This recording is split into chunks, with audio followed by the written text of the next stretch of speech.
Hai. Okey. Terus siap, terus cakap siap. Okey, hai. Bertemu lagi kita dalam podcast Borneo Komrad. Hari ini kita bersama tetamu yang tersangat handsome ya. Satu-satunya Cina yang bertahan lama di Semporna, iaitu Yap Kai Tan Boon Yong. Oi. Peminat dia. Okey, ini adalah episod kedua untuk Yap. Sebelum ni Hamdin sudah berpodcast, berdiskusi dengan Yap. Kali ini aku lagi mau menyambung diskusi sebab Yap ni adalah manusia yang sangat menarik lah sebenarnya. Dengan orang yang sebenarnya dia datang pada tahun 2022 dengan keadaan kita pun tak kenal dia. Lepas tu dia datang, dia duduk lama. Dia duduk lama, lepas tu dia pulang dan dia mula agresif Kalau di media sosial, di Twitter lah, yang bercakap tentang masyarakat adat laut. Tidak lain tidak, bukan. Ini Cina ini. Cina yang paling lantang bercakap. Semua orang digaduhnya. Aku pun, sebab aku bukan main Twitter kan. Jadi bila orang bagitahu aku siapa ni Yap apa semuanya kan, macam gila juga si Yap ni. Sangat-sangat agresif lah. Tanpa gaji. Cyber trooper tanpa gaji. Terima kasih. Mana gaji? Syakila Dingin. Hantar invoice nanti. Yap, kau datang sini, siapa beritahu kau? Cik Man? Ya. Macam mana proses dia bagi tahu tu? Dia bagi tahu di sini ada satu sekolah yang memang dibuat untuk kanak-kanak yang tak boleh pergi ke sekolah sebab dia tak ada IC. So dan dia bagi tahu sekolah ini sangat-sangat menarik kerana budak-budak di sini bukan sangat baik, tapi dia sangat macam mana? Sangat menarik proses pembelajarannya sebab tak ada silibus kan. Jadi dia sangat-sangat menarik. So masa tu aku nak tengoklah, dan memang masa tu ada satu semester yang tak ada kelas sebab semester sebelum ni aku sudah habiskan kelas tu. So aku pun datanglah sini untuk saja untuk tengok-tengok adakah apa yang dia cakap tu betul, dan sendiri mau tengok dan faham isu stateless ini. Sebab sebelum dia cakap, aku tak tahu pun ada masalah stateless. Bukan sahaja di Malaysia tapi dunia ni, aku tak pernah terfikir rupanya IC ini dia macam hak keistimewaan. Menarik. Mantap, peranan besar Cik Man. Terima kasih Cik Man. Cik Man jugalah. Kalau Cik Man tengok podcast ni, marilah datang Cik Man. Sudah tu merajuk. Tua sudah. Okey, sambung. Yap. Jadi sebelum tu kau nak tahu, dan bila kau datang barulah sebelum tu kau baca-baca dulu lah kan. Kau cuba faham. Tidak. Maksudnya kau datang ke Semporna memang tujuan untuk ini. Untuk sebenarnya masa tu untuk mengajar orang bahasa Cina. Ingat tak? Ingat. So dan sambil sebab kan ada cerita tentang masa kau tak ada dengan Ajak, dengan Asmat masa tu, dan siapa lagi yang ada? Izzat je. Izzat. Cerita-cerita, rupanya isu ni sangat-sangat serius. Dia bukan macam waktu kau sebelum datang tu kau tak rasa benda ni terlalu serius lah. Terlalu teruk. Bukan serius tapi tak seteruk yang aku nampak di sini. Dan macam sebab kita tahu ini secara jujurnya lah, kalau orang Cina memang ada impian untuk pindah ke luar negara sebab di sini gaji rendah. So macam aku pun ada banyak sepupu yang sudah migrate ke Singapura, ke US, dan ke mana-mana. Dan benda itu macam biasalah. Aku buangkan ke warga negara Malaysia untuk pergi ke luar negara untuk dapatkan kewarganegaraan sana. Tapi aku macam, dia ironi ialah kita senang-senang untuk tamatkan kewarganegaraan Malaysia, tapi masih ada ramai yang inginkan, yang mati-mati pun inginkan satu keping IC biru tu. Menarik lah ya. Jadi setelah kau sudah 2 kali pergi sini, aku mau tanya kau, Yap, apa beza dulu kau datang dengan sekarang kau datang? Aku rasa kau datang kali ni lagi lama kan? Kali ni 6 minggu. Masa tu 3 minggu. Nah, dah 2 kali lipat. Ya. Mungkin kau boleh cerita apa perbezaannya? Tak ada. Tak ada perbezaan. Kenapa tak ada perbezaan? Contohnya Masa tu kita dengar gaji sehari RM12, RM15. Sekarang aku tanya pun sama juga. Dan lagi teruk sebab sebelum ni aku tak masuk ke Pulau Umadal. Baru aku tahu di Pulau Umadal gajinya RM10 sehari untuk jadi pembantu rumah. Bayangkan kita macam paling rendah jadi maid di Semenanjung pun mungkin 3,5, 4,5. Ini RM10 sehari. Satu bulan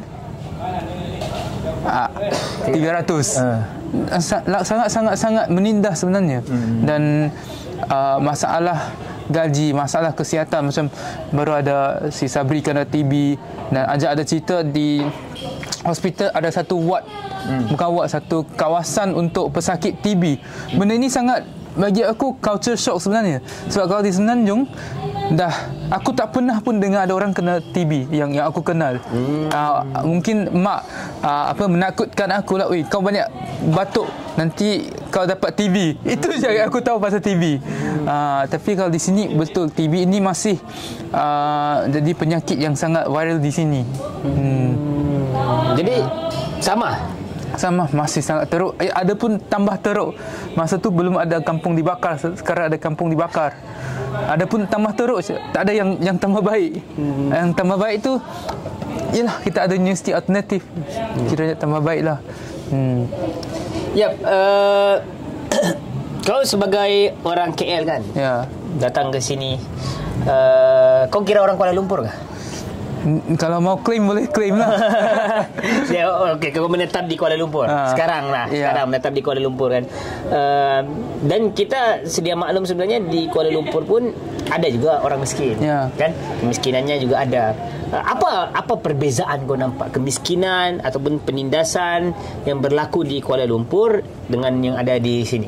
Kalau kita sebut pasal kemiskinan di Kuala Lumpur, dia ada dua jenis. Satu yang masih tinggal di rumah, masih ada rumah di PPR contohnya, yang sekurang-kurangnya dia masih ada rumah dan walaupun miskin tapi dia masih tengah surviving. Bukan aku nak menindakkan kesusahan dia, tapi sekurang-kurangnya dia masih boleh hantar anak dia ke sekolah, dan sekurang-kurangnya kalau dia sakit dia masih boleh pergi ke hospital, dan masa hujan dia masih ada rumah. Dan satu lagi jenis yang homeless ini dia tak ada rumah, dia terpaksa untuk tidur di tepi jalan contohnya. Dan tapi sekurang-kurangnya masa dia sakit dia masih boleh pergi ke KKM, klinik kesihatan, dan bayar RM1 untuk dirawat. Tapi di sini kita nampak miskin ini tidak mampu dia tidak, orang stateless tidak mampu untuk keluar dari kitaran ataupun keadaan kemiskinan dia. Sekuatnya, seberajinnya dia bekerja, paling-paling pun dia tambah okey, tapi tak mungkin orang akan keluar dari kemiskinan. Macam kalau sakit sekali hangus semua simpanan kau. Ataupun kalau contoh kena accident sekali, memang hangus semua simpanan. Jadi dia tak ada bagi safety net untuk elakkan orang dari tambah miskin. Ya, ada pun sistem yang bagi aku macam sengaja kekalkan dorang dalam kemiskinan. Sebab dorang dibayar gaji rendah, pergi hospital kena bayar, anak tak boleh bersekolah untuk jadi macam profession yang lebih, dapat gaji yang lebih tinggi. Jadinya semacamnya macam ada sistem yang sengaja kekalkan orang dalam kemiskinan. Menarik. Tapi apa yang dia cakap tu sebenarnya berdasarkan pemerhatian lah. Bukan sengaja kita membandingkan mana lebih teruk, mana lebih tidak. Cuma pasti ada perbezaannya kan, daripada segi struktural, daripada sudut konteks. Cuma bagi aku di Kuala Lumpur tu pun ada stateless juga. Dia punya mereka pun tidak boleh pergi ke sini dan sebagainya. Cuma kalau nanti orang akan cakap kan, sebenarnya di Semenanjung pun ada juga, sama juga.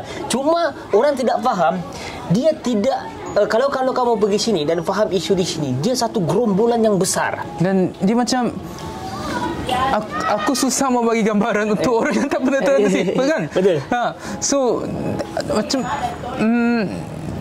dia betul aku cakap, dia tak mungkin untuk keluar dari kemiskinan. Sangat sistematik kemiskinan yang sistematik.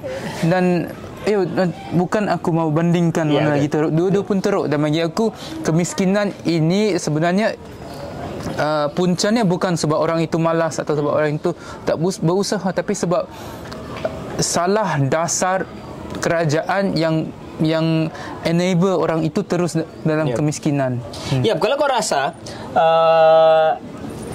iyalah kemiskinan yang sampai sudah kita tak tahu jalan keluarnya macam mana. Kenapa kau masih mau memperjuangkan benda ini? Sebab bagi aku tidak ada manusia yang patut hidup dalam kemiskinan. Ini sangat-sangat, ini pemikiran yang sangat-sangat idealis, tapi ini yang aku percaya. Kemiskinan ini selain syaitan adalah musuh terbesar manusia. Dan masalahnya ialah dia sebenarnya boleh diselesaikan. Kalau cakap pasal syaitan kita boleh selesai. Tapi kemiskinan boleh diselesaikan kalau kerajaan mau selesaikan. Dan sebab itu bukan aku mau perjuangkan, tapi sekurang-kurangnya kita cuba bersuara untuk orang yang tengah sibuk survive. Tiap-tiap hari pergi kerja, balik rumah, tidur, bangun awal, pergi kerja. Dia mana ada masa untuk pergi ke Twitter bergaduh dengan orang lain.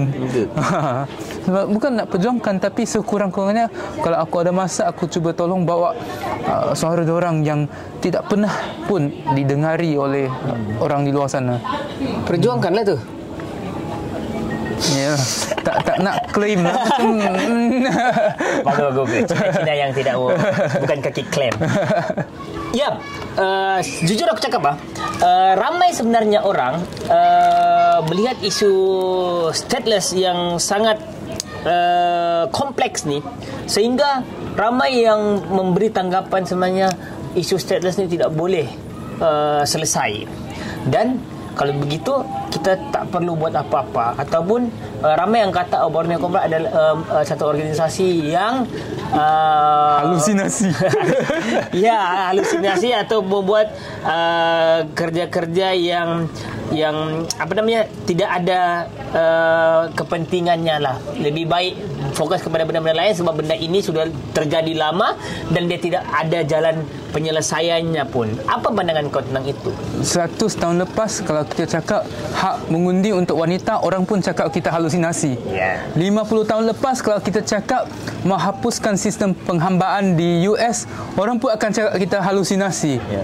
Jadi adakah kita tengah halusinasi, ataupun orang di luar sana tengah menghalusinasikan diri sendiri untuk elakkan daripada bercakap apa yang betul? Kalau mungkin 5 tahun lepas, bukan 5 tahun, 50 tahun lepas, orang tengok balik, rupanya Borneo Comrade ini tidak halusinasi. Rupanya apa yang dia tengah buat ini terlalu ke depan sampai orang sekarang tak boleh terima. Ini yang aku tengah aku pernah fikir apa sebenarnya yang Borneo Comrade mahu. Yang macam benda ni susah sangat mau diselesaikan. Tapi adakah sebab ia susah kita terus putus asa? Tidak. Mantap lah. Bagus betul pengambilan. Aku kagum sini. Bagus dong, kita punya graf ni intensitinya sangat tinggi. Kita iklan dulu sekejap. Sebelum kita masuk lagi bab pasal stateless ni, kita mau korek ya sedalam yang mungkin apa yang ada di dalam pikiran Yap. Aku pun sebenarnya jarang berbual dengan dia ni. Sebab aku ni, dia ni selalu datang sini bila orang ramai datang. Aku selalu bila ramai datang orang di Sempurna ni, aku biasa akan buat kerja-kerja lain. Yap. Bagus pula bahasa Melayumu. Okey.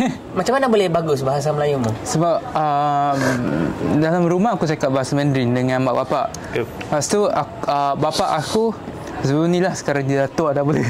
Sebelum ni dia ada bengkel motosikal di kampung nelayan Melayu. Dan masa aku di sekolah rendah, walaupun aku di SJKC, tapi lepas sekolah memang aku pergi ke kedai bengkel bapa aku untuk macam buat kerja sekolah ataupun saja main-main dengan kawan-kawan di sana. Dan memang sebab di kampung Melayu, kawan-kawan aku memang semua Melayu. Kayu basikal, merempit basikal dan apa lagi, curi mangga jiran, main dengan kambing jiran. Itulah childhood aku. So aku fikir itulah cara aku belajar bahasa Melayu dengan kawan-kawan aku di kampung Peramu, Kuantan. Kau rasa gembira ke sebab kau pandai cakap bahasa Melayu? Dia bukan pasal gembira atau sedih, tapi aku fikir ini advantage lah. Orang lain tak boleh, aku boleh. Yang banyak berbahasa ini satu advantage yang mungkin kita tak sedar tapi sangat-sangat penting. Sebab orang US sana hanya berarti cakap bahasa English. Jadi sekarang kau sudah tahu berapa bahasa?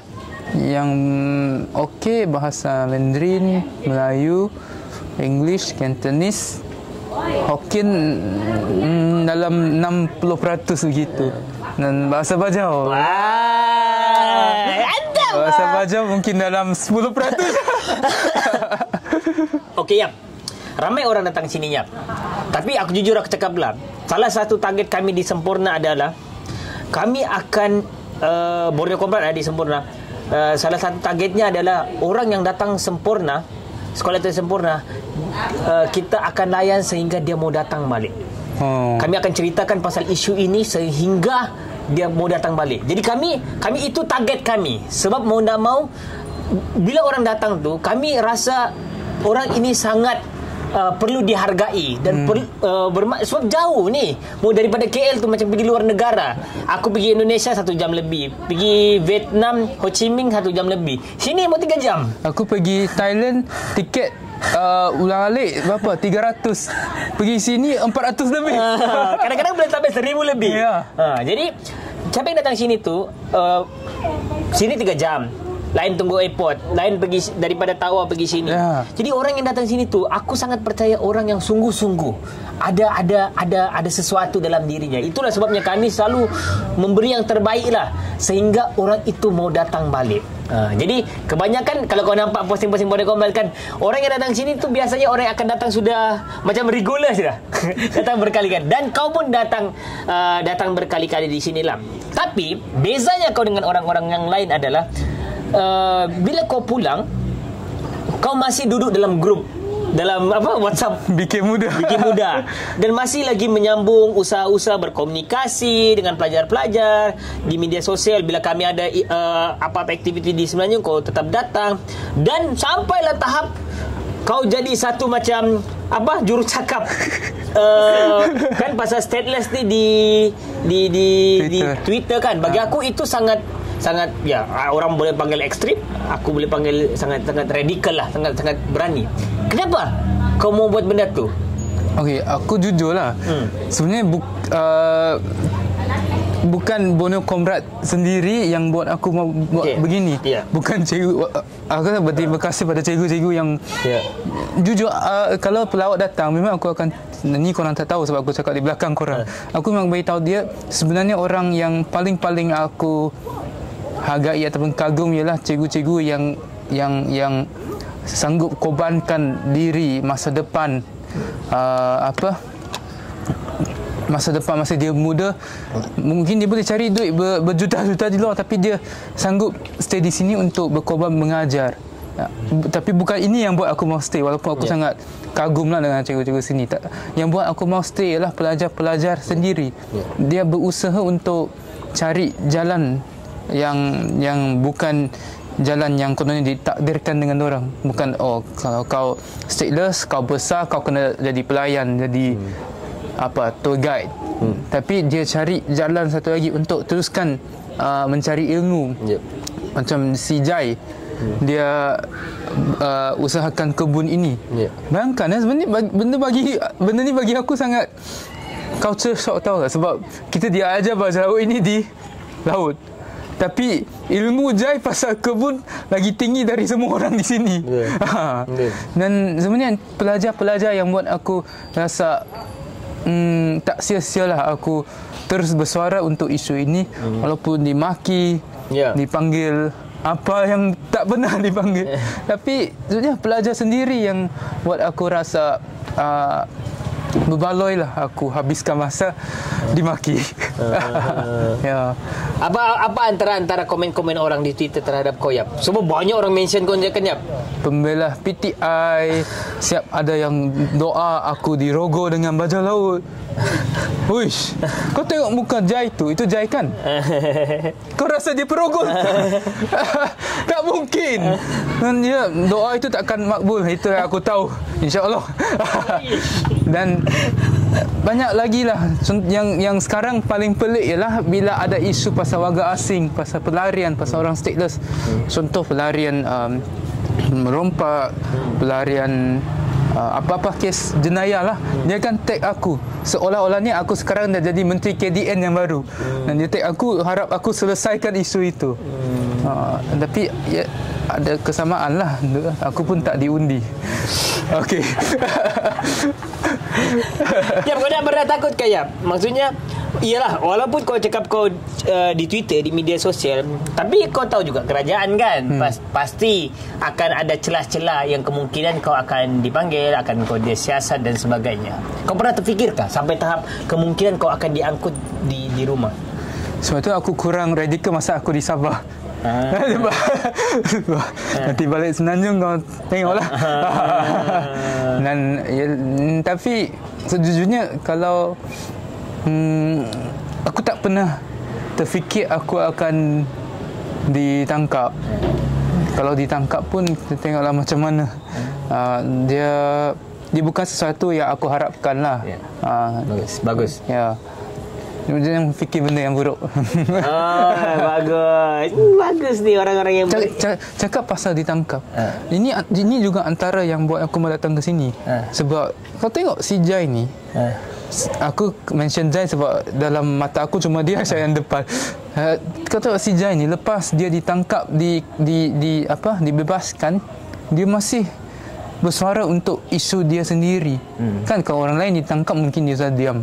Tapi si Jai lepas dia dibebaskan dengan yang lain-lain lah, imam semua dibebaskan, dia masih mungkin bukan saja masih tapi lagi radikal bersuara pasal isu ni. Ini yang buat aku rasa, weh, lain macam pelajar di universiti alternatif ini.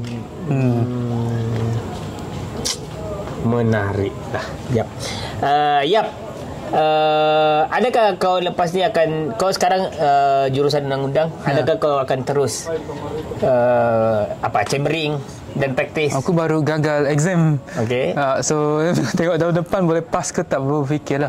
Tapi waktu sekarang mungkin nak kerja dalam bidang lain dulu. Sebab bidang undang-undang kalau tak ada exam sijil itu gaji dia rendah. So cari kerja lain buat masa sekarang lah. Ada tempoh-tempohnya sampai bila? Sampai aku bosan. Janganlah, kau praktis lah cepat. Aku praktis pun tak boleh. Peguam. Buat praktis di Sabah. Tak ada apa-apa. Dia boleh jadi satu kita punya pasukan undang-undang, legal team. Itu pun kau doakan aku pass exam tu lah tahun depan. Tahun depan lah. Tahun depan boleh ambil exam lah. Ya. So kalau tahun depan pass, boleh lah. Kalau tak pass, satu lagi tahun. Aku punya doa ni makbul ya. Nah. Rayak. Sebelum kau, kalau betul-betul perlu, kalau betul-betul mau, sebelum kau exam kami tolong doa ramai-ramai di sekolah. Ya. Alhamdulillah. Yap. Apa yang kau rasa? Yalah, kau sudah lama di sini. Aku sangat menghormati kau di sini lah, Yap. Kau datang dan kau melihat tepatlah kepada benda yang kita mau tunjukkan lah, iaitu pelajar itu sendiri kan. Aku sangat mau masyarakat datang ke sini. Dia bukan berhubung dengan guru-guru, dia berhubung dengan pelajar-pelajar. Nah, itu kalau kau nampak kan, kami tu sedaya upaya kalau boleh pergi dengan pelajar, kan? Sebab pelajar sudah besar kan, sebab kami mau dia bermasyarakat, dia dihargai dan dia dilayan seperti umur kamu pun mau sama siapa pun. Sebab kami pun berkomunikasi dengan mereka seperti kawan-kawan kan. Dan kau datang beberapa kali, dan datang, bagi aku datang dengan keadaan sampai 6 minggu ni satu pengabdian yang mendalam lah bagi aku kan. Ini kalau Muslim ni tahap-tahap sufi sudah. Apa sebenarnya kau rasa cadangan, mungkin komentar, ataupun mungkin ada persoalan yang kau mau tanya, yang kau masih lagi mungkin belum jelas, ataupun ada benda yang kau mau sampaikan lah. Komenlah dulu ya. Aku rasa persoalan tak ada sangat jelas lah. Tapi mungkin satu cadangan dah terus push pelajar. Sebab aku perasan lah, macam Ijan dia pernah jadi tour guide kan. Dan masa tu kita bawa siapa? Kia. Bawa Kia ke Kampung Halo. Sebenarnya Ijan yang terangkan kampung itu pada Kia. Betul. Bukan aku. Aku ikut je. Tapi yang jadi guide itu sebenarnya Ijan. Dan banyak lagi pelajar di sini yang sangat berbakat. Dan memang antara impian aku ialah, cita-cita aku ialah harap diorang dinampak oleh masyarakat di luar sana. Dan jujur, diorang ni lagi power dari kawan-kawan aku yang ada IC. So macam sia-sia kalau kita tidak hargai bakat diorang. Push macam mana tu? Contoh macam kalau nak bawa pelawat, mereka kena ada. Mereka yang kena pergi. Mungkin cikgu boleh ikut tapi diam saja. Ataupun tolong tambah lah. Tapi main tu bagi pada diorang. So aku percaya diorang sudah mampu. Bukan mampu tapi baik dalam apa yang diorang tengah buat ini.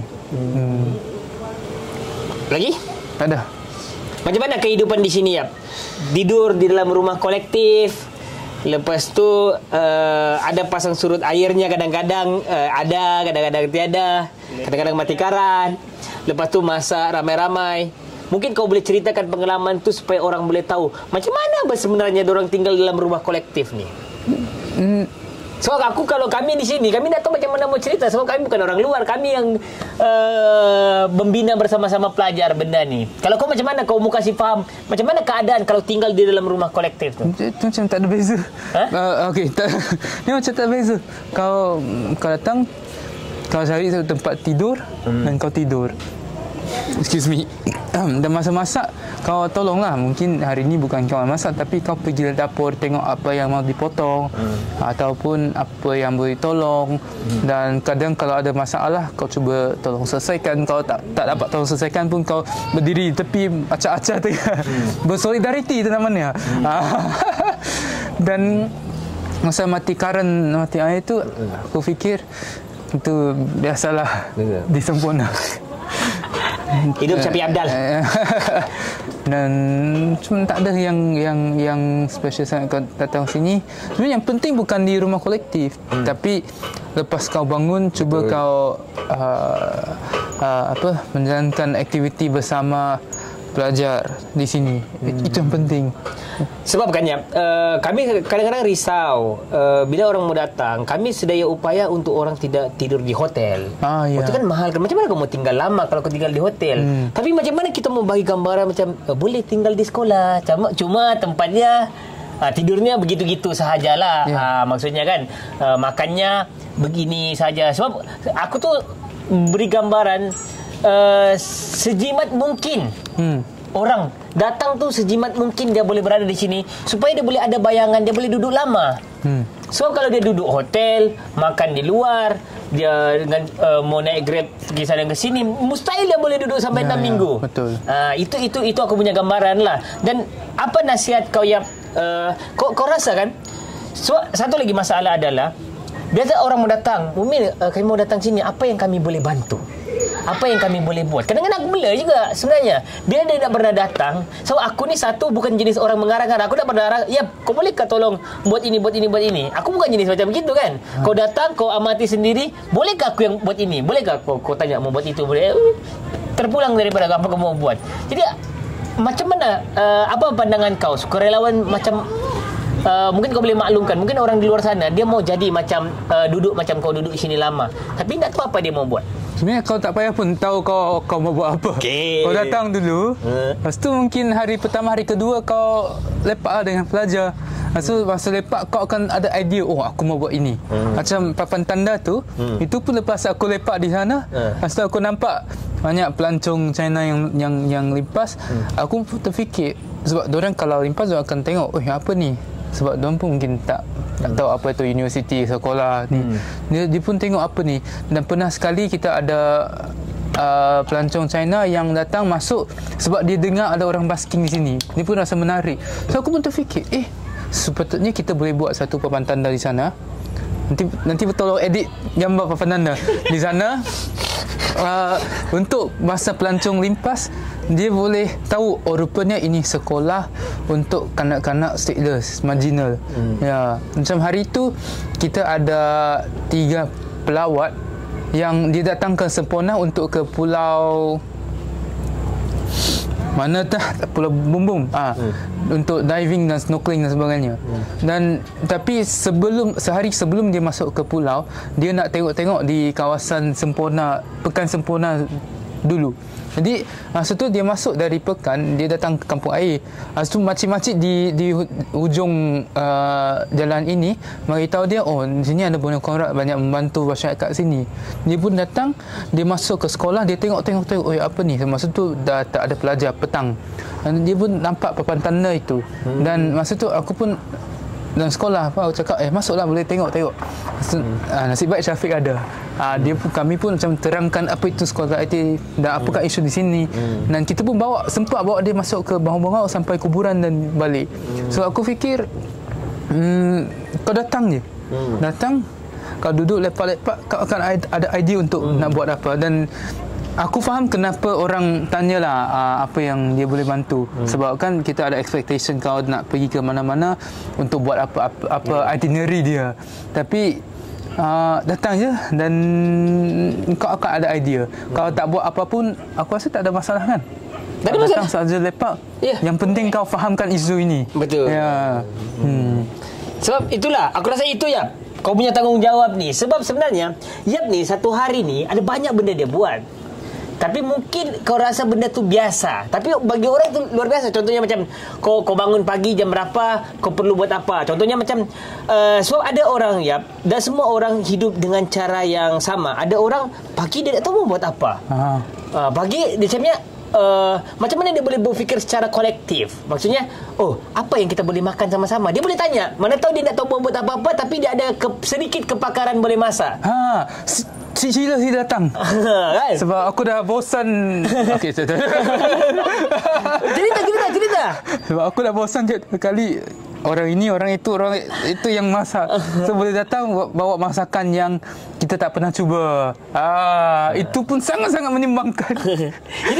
Jadi benda-benda begini yang kau kena ceritakan kan. Maksudnya kadang-kadang orang mau datang apa dia boleh, kau boleh bantu masak. So di sana makan secara kolektif kan. Lepas tu pagi boleh pergi kebun ataupun mau boleh tanya pelajar apa yang dibuat aktiviti hari ini, cikgu-cikgu apa yang boleh dibuat, boleh jalan ke kampung. Sebab kadang-kadang orang dah dapat gambaran kampung bangau-bangau, kampung air, apa ni kuburan, kau sebut lagi pasal kuburan, orang macam apa ni kuburan pula kan. Jadi bagi aku pentingnya sukarelawan yang datang ni, dia boleh bagi gambaran yang jelas macam mana proses aku hidup satu hari tu.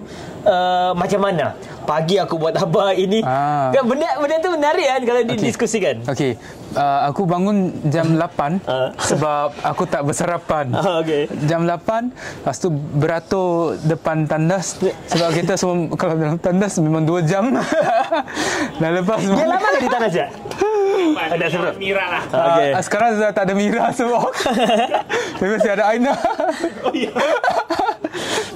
Beratur depan tandas, mandi, datang ke sekolah, mungkin akan lewat sebab beratur depan tandas ke sekolah, masuk kelas, ikut kelas ataupun kau nak mengajar. Lepas kelas boleh tunggu makan lunch. Dan lepas makan lunch, inilah masa yang paling seksa sebab terlalu panas. So kita mungkin akan baring-baring dalam sekolah dan bercerita bersama pelajar. Itu pun kalau dia ada mood lah sebab panas. Aku sangat jujur kan. Betul. Itu perlu diceritakan. Sebab nanti kan, sebab kita risau orang datang sini, dia mengeluh itu ini. Kita yang sebagai cikgu-cikgu sini kan kita jadi rasa salah. Aku kena jujur lah. Bagus jujur. Aku jenis yang tak boleh henti, tak boleh rehat. Tapi terpaksa rehat sebab cuaca di sini terlampau panas. Okey, jadi kita rehat-rehat sampai mungkin jam 4, jam 5 sudah tak panas. Bolehlah pergi jalan-jalan, pergi ke kampung, pergi bangau-bangau, beli makanan. Itu yang penting, menyokong perniagaan kecil di bangau-bangau. Beli shake-shake, boleh minum setiap hari. Beli pastel, beli apa-apa makanan. Burger tu malam. Bagi. Ini petang. Okay, lepas yang sangat menarik ialah tengok orang menjual ikan. Aku sangat suka tengok orang menjual ikan. Sebab ikan sana first sangat fresh, second sangat murah. Dan lepas tu jam 6 kau baliklah sebab dah jalan kampung apa nak balik, membantu masak. Sehari kita tak dapat bantu sebab podcast. Dan bantu masak, makan. Lepas makan, kalau kau suka main ML, boleh cari si Taufik dan main sekali. Kalau tak suka main ML, kau apalah, lepak dengan orang. Lepas tu kalau dah letih nak tidur. Itulah kehidupan seharian di sini. Kalau ada pelawat, boleh bawa pelawat, lepak dengan pelawat. Macam hari tu kita ada pelawat yang bagi aku sangat, dia tinggalkan impak yang sangat besar pada aku ialah aku lupa nama dia. Rebecca? Bukan, Jepun. Oh, Risa. Ya, dia banyak tambah ilmu lah sebab dia kan pensyarah sosiologi kan, dia banyak tambah ilmu. So kita boleh lepak dan pelajar dengan cikgu dan dengan pelawat. Yang penting proses melepak itu sebab kita akan dapat banyak ilmu yang baru dan juga cara pemikiran yang lain, dan kita boleh challenge macam mana kita lihat isu ini dan juga dunia di luar sana. Mantap. Tadi kau dah cakap pagi pergi pagi sudah sarapan. Kalau mau sarapan, kalau enggak naik pergi atas. Lepas tu tengok apa aktiviti di atas, di kebun ke. Di atas ni maksudnya kami ada dua bangunan ya. Satu bahagian rumah di atas air, naik ke atas ada tempat sekolah. Jadi kalau di atas tu, kalau kau cakap tadi, kalau mau mengajar, boleh mengajar. Cuba kau terangkan dengan orang. Kenapa macam chaos betul sekolah ni? Kalau mau mengajar boleh mengajar, apa yang diorang belajar ni? Apa silibus diorang? Tak ada silibus. Ceritakan orang. Ini sekolah apa ni? Sebab Universiti Alternatif ini dibina oleh masyarakat mahasiswa sendiri, dan apa yang mau dibelajar itu diminta oleh pelajar ataupun dicadangkan oleh orang yang datang melawat ataupun guru-guru di sini. So dia bukan chaos, tapi aku panggil fleksibel. So kalau kau graduan apa-apalah, graduan sosiologi contohnya, kau datang sini kau boleh ajar sosiologi. Kalau kau graduan undang-undang, kau boleh ajar undang-undang.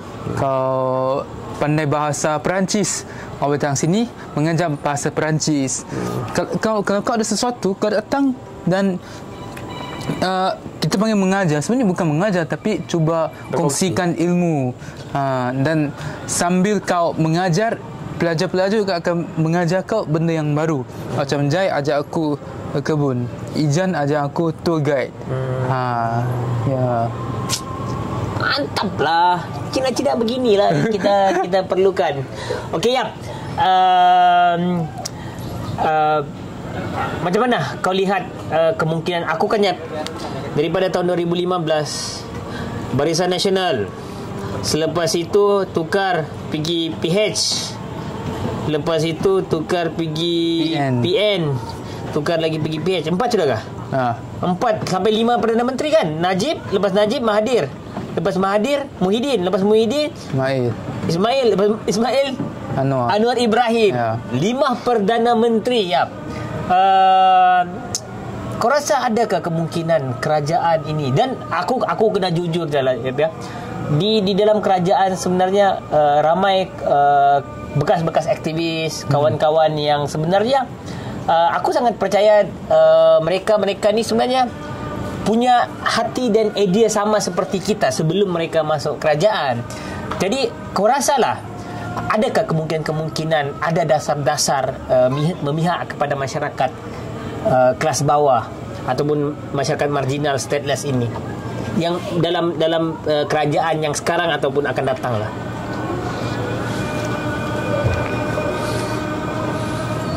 Susah ya? Soalan yang susah. Aku fikir kemungkinan mesti ada. Tapi macam mana kita mau memperluaskan kemungkinan itu? Itulah usaha Bonda Comrade dan juga orang-orang yang sokong perjuangan Bonda Comrade. Dan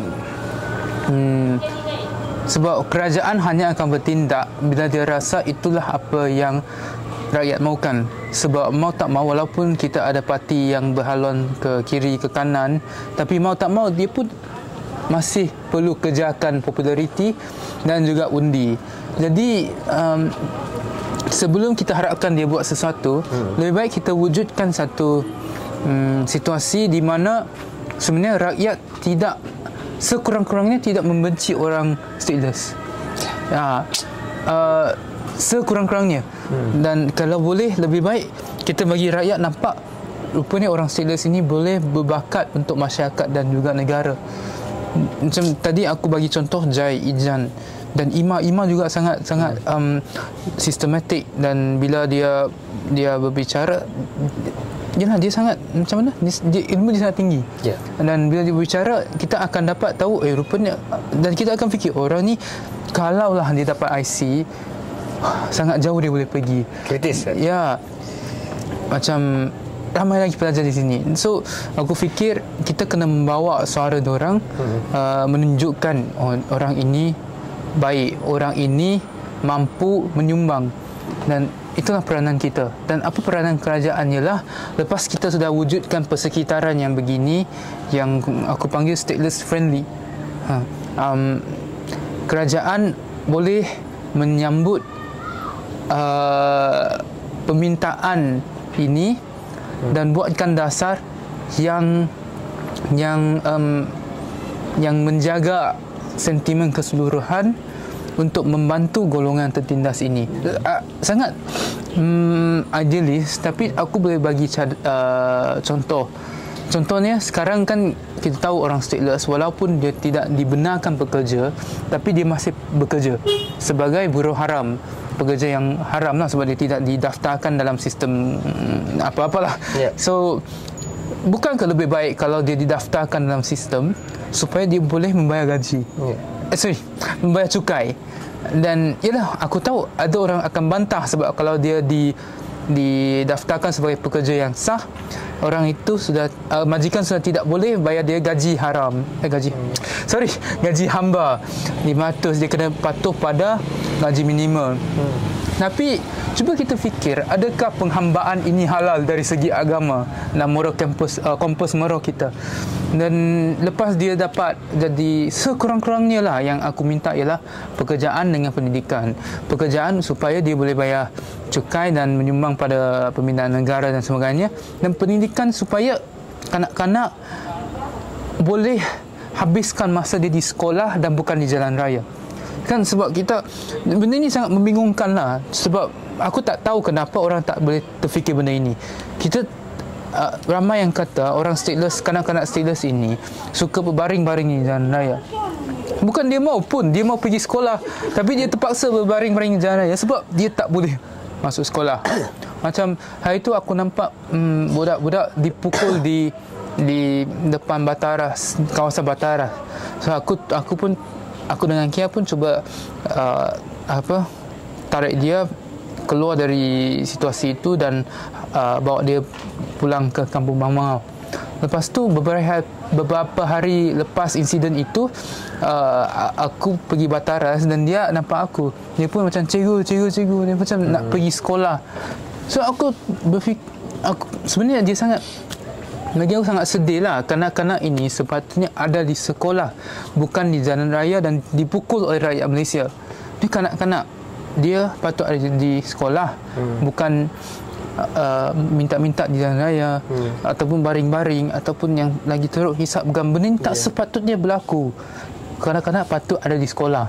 Dan kau komplain dia, dia suka minta-minta, dia suka kejar kau tak bagi duit. Pernahkah kau fikir kalau dia pergi sekolah, dia akan ada di sekolah. Lepas dia habis sekolah, dia boleh bekerja, dan lepas dia bekerja, kanak-kanak dia sudah tidak perlu meminta-minta. Betul. Kan? Sangat-sangat logiknya sangat jelas, tapi kenapa kita tak boleh berfikir begitu? Kenapa kita pilih untuk membenci dari mencari solusi?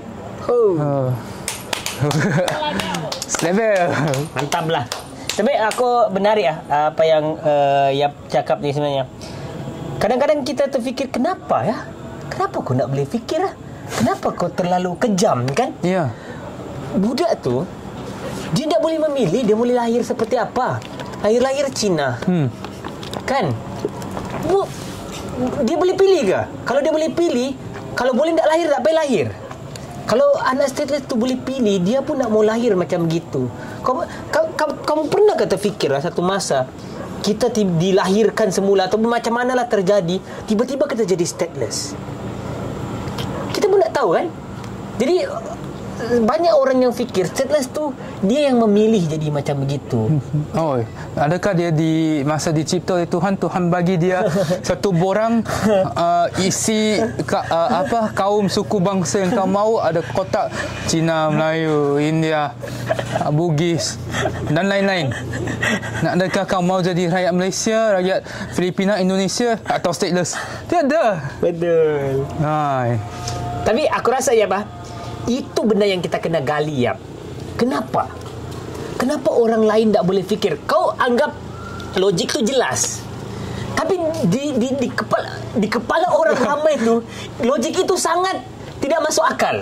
Sebab lagi senang untuk membenci dari cari solusi. Kan? Bermakna faktanya begini, lebih senang membenci dari menyayangi. Jadi mewujudkan perasaan sayang, cinta itu sangat susah.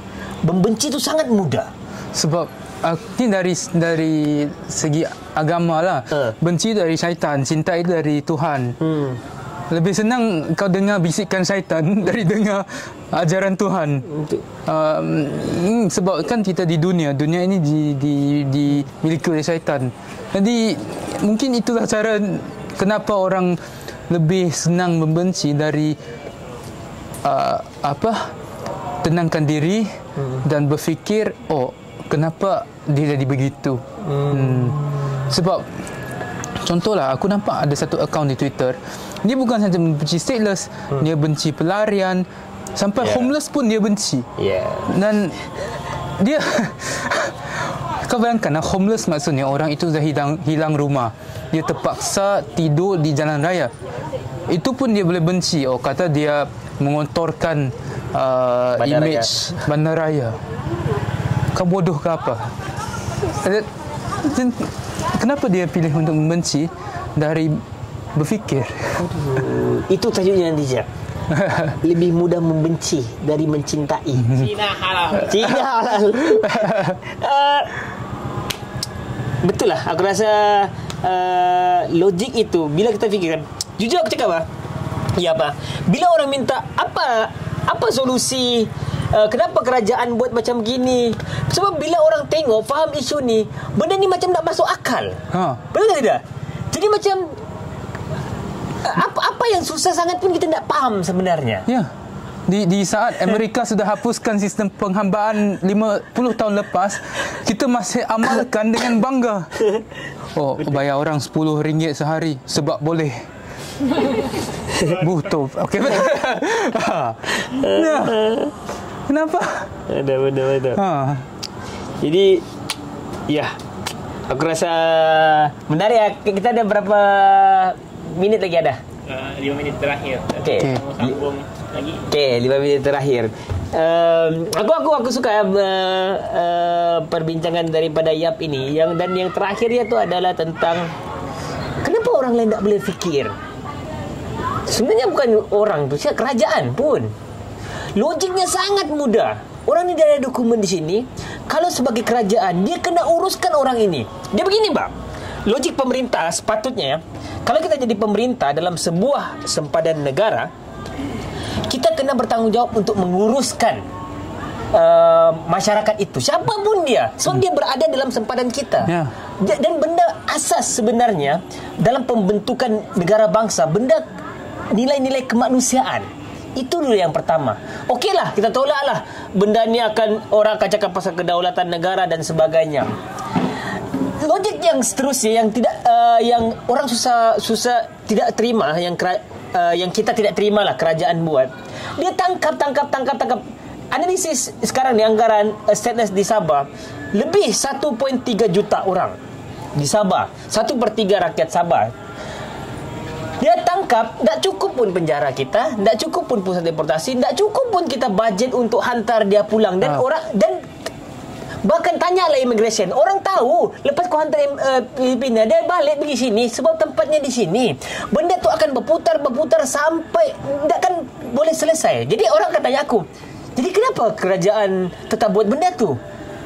Kenapa kerajaan tetap? Aku pun tak boleh jawab apa. Sebab kalau dia tangkap dan dia masuk ke dalam contoh lock-up ataupun pusat yang immigration, pusat deportasi. Deport tahanan immigration, dan dia ada deportasi. Sebab setiap proses ini boleh buat duit.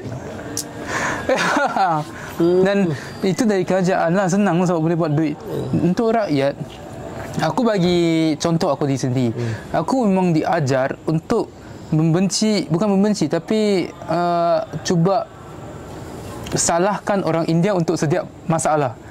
Macam masa aku kecil, aku ada alergi dengan bulu-bulu. So masa tu aku ada satu blanket yang dia bulu-bulu lah. So mak bapak aku buangkan blanket itu. Lepas tu dia bagi tahu jiran India depan yang mencuri. Itu yang aku diajar. Maksudnya kebencian ini diajar, kemungkinan besar lah diajar oleh ibu bapa atau masyarakat. Kita diajar, didoktrin untuk membenci orang Bajau Laut, diajar untuk membenci orang Rohingya. Cuba kau tanya orang di luar sana yang membenci orang Rohingya, berapa persen yang pernah berdepan dengan Rohingya? Dan dalam yang pernah berdepan itu, berapa persen yang pernah diganggu oleh Rohingya? Memang sangat kecil. Contoh orang yang membenci Bajau Laut di Semenanjung, mungkin dia tak pernah pun jejak kaki di Sabah.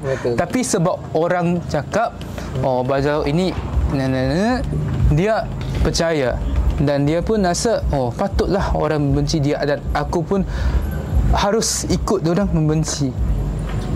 Kenapa kita tak mau jadi orang yang lebih berfikir dan fikir kenapa dia jadi begitu. Aku sentiasa cakap fikir kenapa dari membenci. Terakhir, apa harapan kau Yap untuk isu ini di masa akan datang? Yang first, tolong jangan robohkan sekolah alternatif tu lah yang benda ini sangat-sangat bodoh. Aku boleh cakap bodoh sebab first kau komplain budak-budak baring-baring di jalan raya, kau komplain orang macam tak civilized. Lepas tu kau robohkan sekolah dia yang cuba beri pendidikan. Di mana logik dia? Dan kampung dia juga, kampung Tok Layang, kau tiap-tiap hari komplain orang tidur di jalan raya, tapi kau robohkan kampung dia. Di mana dia mau tidur? Kan? Dia sangat tak make sense logik dia. Aku tak nampak logik dia. Dan yang bagi aku lah, yang apa harapan aku pada masa sekarang ialah hentikan sekurang-kurangnya kerajaan jangan terlibat dalam penindasan. Maksudnya jangan roboh kampung, jangan bakar kampung, jangan tangkap orang yang bekerja. Macam Sabrin, dia ditangkap masa dia pulang dari bekerja. Dia bukan mencuri, bukan merompak, bukan jual syabu, tapi dia bekerja. Kau bayangkan orang yang berusaha mencari duit untuk mak bapak dia, untuk adik-adik dia, ditangkap dan dipenjarakan 5 bulan dan akan masuk ke depot tahanan immigration. Aku tak tahu nak cakap apa. Sekurang-kurangnya kerajaan jangan terlibat dalam penindasan lah. Dan lepas tu baru kita bincang working permit, sekurang-kurangnya working permit untuk dewasa dan persekolahan untuk kanak-kanak, dan barulah kita bincang yang seterusnya, sebab dia kan progresif, ini progressing, dia bukan terus capai. Sekurang-kurangnya kerajaan jangan terlibat dalam penindasan. Itulah rayuan aku lah. Harapan kau untuk pelajar? Teruskan semangat, inginkan keadilan, dan ingat, mungkin dalam dunia ini keadilan tidak akan dicapai, tapi aku pasti orang yang ditindas akan masuk syurga. Banyak jadi British dari sini. Terima kasih ya. Banyak sebenarnya input-input daripada yang Yap cakap hari ini ya. Daripada awal lagi ya. Benda ini penting lah. Sebab kan, aku jujur aku cakap, benda yang banyak menekan aku adalah ketika orang cakap benda ini tidak ada jalan penyelesaian. Kenapa kamu buat Min? Kau menyusahkan dirimu sendiri, dan paling besar orang tuduh aku telah menyusahkan orang-orang lain juga. Aku mengajak orang, mempengaruhi orang untuk buat benda ni tidak ada penghujungnya. Dan nampak kan? Dan orang boleh buktikan lah apa yang jadi, apa yang Borneo Comrade buat. Pelajarmu kena tangkap, lepas kau bagi pendidikan, setiap beberapa bulan ada pelajar kena tangkap sebab mereka sudah besar kan. Itu sebenarnya benda ni terjadi sebelum-sebelum ni, cuma kita tak kenal. Sekarang ini dia daripada pelajar sekolah alternatif. Jadi itu yang bikin menyakitkan lah. Tapi apa yang Yap cakap tadi tentang inilah juga yang kita Borneo Comrade percaya adalah kita memungkinkan ada keadilan di depan. Kita memungkinkan perubahan di depan. Dan mau tidak mau kita berjuang ni, kita mesti optimis. Sebab kalau orang cakap apa progres isu stateless ni, ini kempen besar-besaran setelah daripada 2017 sampailah sekarang. Daripada orang tak tahu pasal isu stateless, berapa ramai orang tahu, berapa ramai organisasi yang terlibat secara langsung. Dulu macam minggu ni kita ada 2 wartawan dari US dengan Taiwan yang datang sini untuk laporkan isu ini. Dan kau tahu kan, selama kau datang sini berapa banyak pelawat? Ya, dan 2 tahun lepas aku dengan si Hajar 2 orang saja. Sekarang aku tak boleh kira. Jadi benda itu sebenarnya ada progres. Jadi aku harap yang paling penting juga ramai kawan-kawan yang mau buat benda ni dan sedang buat benda ni, tapi berputus asa di pertengahan jalan. Jadi aku harap jangan putus asa. Sebenarnya kita semakin kuat sebenarnya. Ini Yap cakap tadi, ini adalah satu proses yang panjang. Kan jangan terus kita, aku harap tidak ada perasaan herois itu. Kita yang macam, aku rasa kan paling penting sebenarnya, kalaupun benda ini belum selesai kita mati, tak apa-apa, kita selesaikan apa yang kita boleh buat di dunia ni. Tak perlu pun kita rasa dikena selesai segera supaya nama kita diangkat memperjuangkan benda ini. Itulah sebenarnya kita di Borneo Comrade kan sangat-sangat menolak. Saya minta maaf lah dengan kawan-kawan kan. Saya tahu banyak kawan-kawan yang baik, organisasi dalam negara dan luar negara, dalam Sabah pun, yang mau bagi Borneo Comrade anugerah untuk buat benda ni. Aku tak faham kenapa Borneo Comrade perlu ambil anugerah. Kan anugerah bagi Borneo Comrade adalah memberikan keadilan kepada masyarakat stateless ini. Kalau Borneo Comrade dapat anugerah, dapat duit, dapat nama, dibagi tahu adalah kelompok kumpulan aktivis yang paling berperih kemanusiaan, aku tak faham. Duit tu perlu lah untuk kelangsungan sekolah. Tapi duit tu perlu, aku mau duit tu untuk kelangsungan sekolah. Cuma dia disertakan dengan anugerah. Jadi itu dilema ya. Kau bayangkan, okey kita boleh bagi duit tapi anugerah ni diambil. Jadi macam kita jadi dilema kan. Ini mau nak mau, ialah itu kan program. Saya tidak marah kawan-kawan yang ada ini. Cuma saya berharaplah di masa akan datang pun Borneo Comrade difahami. Kan kalau hujung-hujung tahun ni mesti ada sudah anugerah kumpulan-kumpulan 2024. Bukan, dan ada banyak kawan-kawan yang mencalonkan Borneo Comrade untuk menanglah. Aku pun tak faham sebenarnya anugerah ni. Cuma sebenarnya kan kami di Borneo Comrade jadi malu untuk ambil, sebab apa yang sebenarnya Borneo Comrade buat untuk dapat benda tu, dan adakah Borneo Comrade buat untuk itu? Jadi perasaan herois tu yang kami sebenarnya mau bunuh supaya sebab bagi aku kita menyampaikan ilmu-ilmu kita ini, perjuangan ini dengan dorang imaja yang disebutkan tadi, dan semoga kalaulah kita tidak ada kudrat sudah, ataupun kita ada masalah lain, kerja lain, kita harap dorang ni boleh teruskan. Orang lain boleh teruskan. Berapa masa? Boleh ya. Okay, satu lagi pelajar yang aku mau angkat sebelum habis, Bill Quinn. Kau bayangkan Bill Quinn itu sebelum ada e-school sama di Laut Madal, dia tak tahu bahasa Melayu. Betul. Dia tak tahu menulis, tak tahu kira-kira. Lepas dia masuk e-school, sekarang dia jadi master arikik, jadi cikgu guru kecil di e-school. Dan dia akan datang ke universiti alternatif. Kau bayangkan kalau orang cakap apa yang Borneo Comrade buat, apa kejayaan Borneo Comrade, apa kejayaan e-school, Bill Quinn. Kita tengok pelajar-pelajar di sana. Bill Quinn antara yang aku rasa sangat-sangat bangga bila aku nampak dia. Tak sia-sia orang yang korbankan masa depan, korbankan segalanya untuk mengajar. Itulah produk yang kita harus angkat dan kita harus dilihat. Boleh follow Jamal Slebel di TikTok. Betul, itu paling penting. Jamal Slebel sangat menginspirasikan. Semoga Bill Quinn tengok benda ni dan kau Bill Quinn di sana terus kuat. Kau harapan kita di masa akan datang ni. Terima kasih Yap. Kau sangat mantap Yap. Semoga kita berjumpa lagi. Aku doakan kau sihat selalu, dimurahkan rezeki dan membantu. Banyak sangat membantu Borneo Comrade. Di saat-saat Borneo Comrade ditekan habis-habisan ya. Sampai tahap kita mau, dah tahu sudah Yap, kami diserang oleh wartawan-wartawan, kawan-kawan, pengkaji-pengkaji, masyarakat lain lagi DM, lain lagi orang yang komen-komen, dan kita mau teruskan kempen-kempen dan kita lagi mau menghadap benda ini di lapangan, kan? Bukan benda yang senang lah sebenarnya. Jadi bila Yap dengan kawan-kawan datang, teruskan berkempen di media sosial. Bagi aku itu sangat hal yang besar lah. Sangat membantu kita lah sebenarnya. Sebab mau tak mau kau ada capaian sendiri untuk masyarakat pengikut di Twitter.